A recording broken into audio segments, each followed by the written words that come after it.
I'm Jahawi Batoli, eco-filmmaker and wildlife specialist. And I'm Ella Meek, co-founder of Kids Against Plastic and all-round animal lover. Welcome to our weekly update on the health of our planet and its animals. This is The Pulse.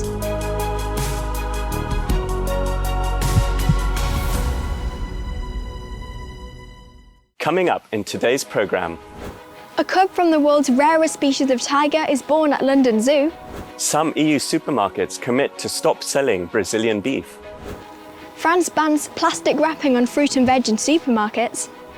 And we take a look into some of this week's more unusual eco-news stories. Hi Jahawi, Happy New Year! Happy New Year to you too, Ella. How were your holidays? They were really great, thanks. Me and my family went to the Isle of Wight, which is an island off the south coast of England, and while we were there we did lots of litter picks and even went for a very cold swim on Christmas morning. Good for you. I mean, I've been at home, but there's been so much to sort out between diving gear and camera gear, getting it all ready for the new year. So Ella, what's caught your eye in the news this week? Well, Jahawi, I'd like to start off our first programme of the year with the big news that a Sumatran tiger cub has been born at London Zoo. Amazing. Tiger cubs are so cute, but it really depends on your stance on zoos as to whether this is good news or not. It absolutely does. As it stands, there are only estimated to be 300 Sumatran tigers left in the wild, and it's meant to be the rarest subspecies of tiger. But while it's great to have another animal of the species, we do have to bear in mind that this animal has been born in and will grow up in captivity. So true. And we must remember that although it does happen, it's very unusual for animals born in captivity to end up leading a full life in the wild. Yeah, that's right. A little earlier, I spoke to Dan Simmons, head keeper of London Zoo. Hi Dan, thanks for joining me.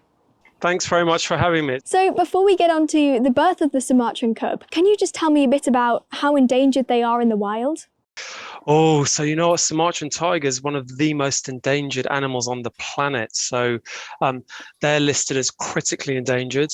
And just to put that into perspective, if you go back to about the 1970s, they were estimated to be about 1,000, which if you think is a tiny number. And now the number is expected to be around 300, which is tragic and just shows how incredibly important it is to breed these animals and protect their genetics, but also to protect their wild habitats. But what's caused them and their numbers to decline so much? Well, you know what? We get asked that question a lot in relation to so many of the species that we have here at London Zoo, for example, and the answer is almost always the same, and you've guessed it. It's us. It's the people that are the problem. So poaching and general conflict with people, and also habitat destruction, which is again it's something that humans are great at doing. We want space, and we encroach onto those ever decreasing habitats of these incredibly precious animals. Yeah, you're absolutely right, and it just makes the birth of this cub so much more special. So congratulations, and does he or she have a name yet? Thanks very much. No name just yet. And you know what? Probably the main reason for that is cubs so little that we haven't actually been able to sex the little one yet. So we'll do that first. And that could come at any point. That could just be a bit of luck if little one rolls onto its back and a keeper's nearby and gets a close-up look. How long has the Zoological Society of London been trying to breed Sumatran tigers? Well, you know what? As a zoo, we're the oldest zoo in the world. We've been around for nearly 200 years, and we've been breeding tigers for many years. We had cubs just a few years ago, and they've since moved on to really important breeding programs in other zoos. So we're extremely experienced as a collection in tiger breeding.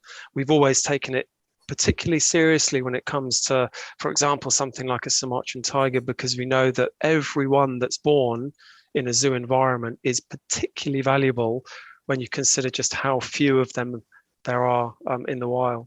It would be brilliant to try and find a way to help the numbers in the wild increase again, because lots of people have been voicing concerns that a majority of breeding programs don't try and help introduce these animals back into the wild. So as an organisation, we always look at the long term and consider that, yeah, maybe one day it will be appropriate and, as I said before, safe for a Sumatran tiger to move from London Zoo to a wild environment. But we're absolutely not there yet. We're nowhere near there yet. But what we are near now is that ability to continually increase that captive gene pool that we can maybe one day draw upon. I think lots of people's major concern about zoos is the stress that boredom and confinement can cause animals. What are you doing to help with tigers to try and stop this? So again, really good question, and I'm pleased you asked it, because it's to a degree it's an emotive topic, but sometimes often misconceived in quite a way. We need to remember first that the animals that are immensely well looked after and loved by their keepers are born into zoo environments. So these are, yes, they might have some wild instincts, but these are not animals that have come from the wild and are therefore having to adjust to this different environment. They're born into zoos, and that for them is normal. Anyway, I hope everything goes well with the Sumatran cub. Thank you so much for speaking to me, Dan. Thanks very much. It's been a real pleasure. So Ella, I've come across some good news. 6 EU supermarkets, including Sainsbury's and Lidl, have committed to stop selling beef imported from Brazil over concerns that the beef is linked to deforestation of the Amazon. Well, that really is good news. What's caused the supermarkets to make this decision now?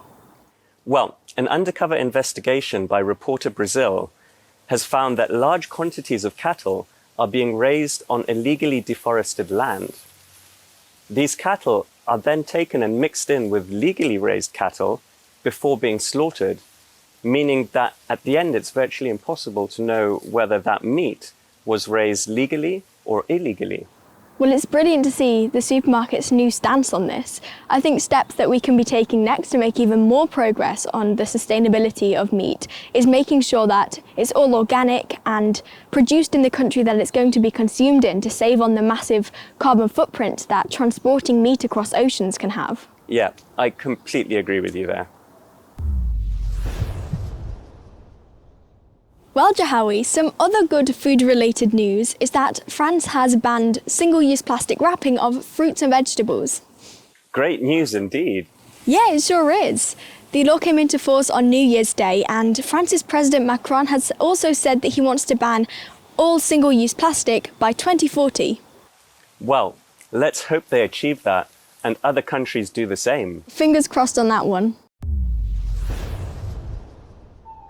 Continuing with our supermarket theme, check this out. Oh my God. Is that a monitor lizard? Yeah, that's right. It's a 6-foot-long monitor lizard that crawled out of a canal and went into a 7-Eleven store in Thailand, just west of Bangkok. It looks huge. And when it got into the store, it climbed all over the shelves, as you can see. Wow.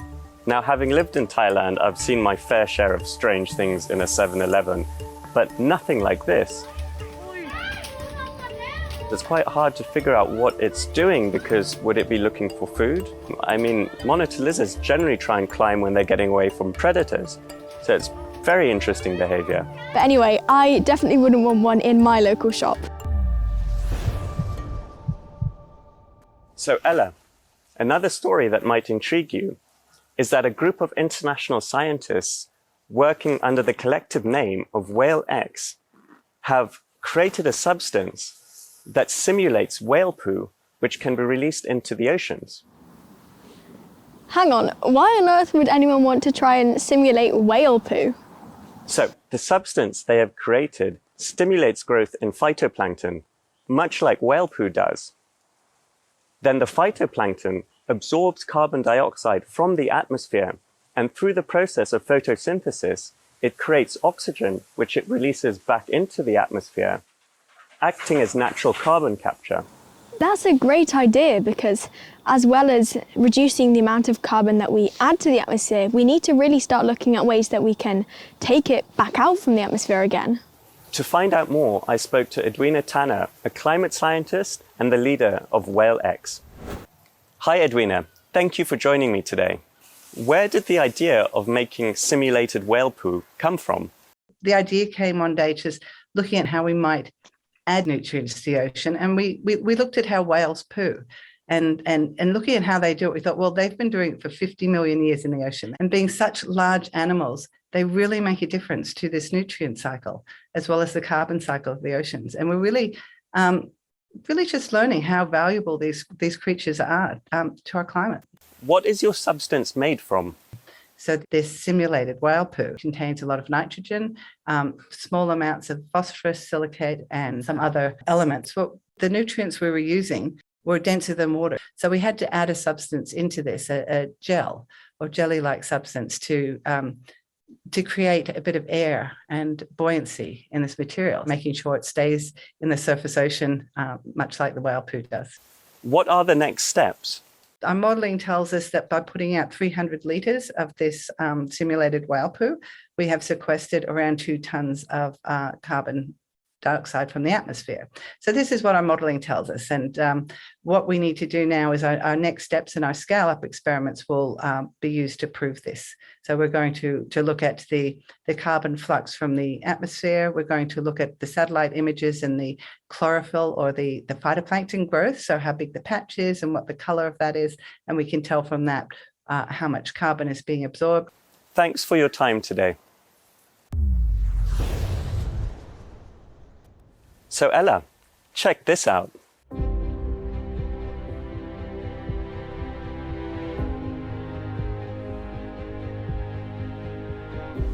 What is that? It really looks like something you'd see in outer space or in a sci-fi film or something.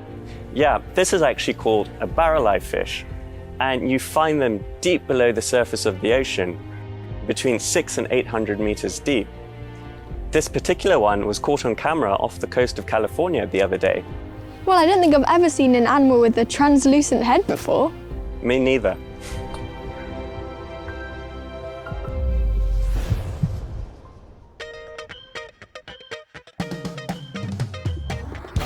When most people think of domestic cats, they think of an animal that's free to live as they please, roaming around gardens and the whole neighbourhood. But unfortunately, that's going to be coming to an end for cats in Fremantle in Western Australia, who will now have to go out on leads.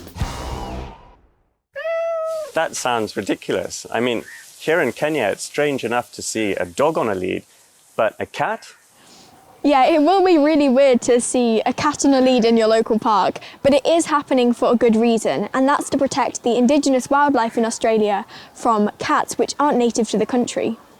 Ah, that all makes sense now. Unfortunately, in Australia, urban cats are responsible for killing 60 million birds a year, so hopefully this will help with that number. Wow, that's a staggering figure. And looks like that's all we have time for today. Perfect timing, it's just started snowing here. Bye! Bye!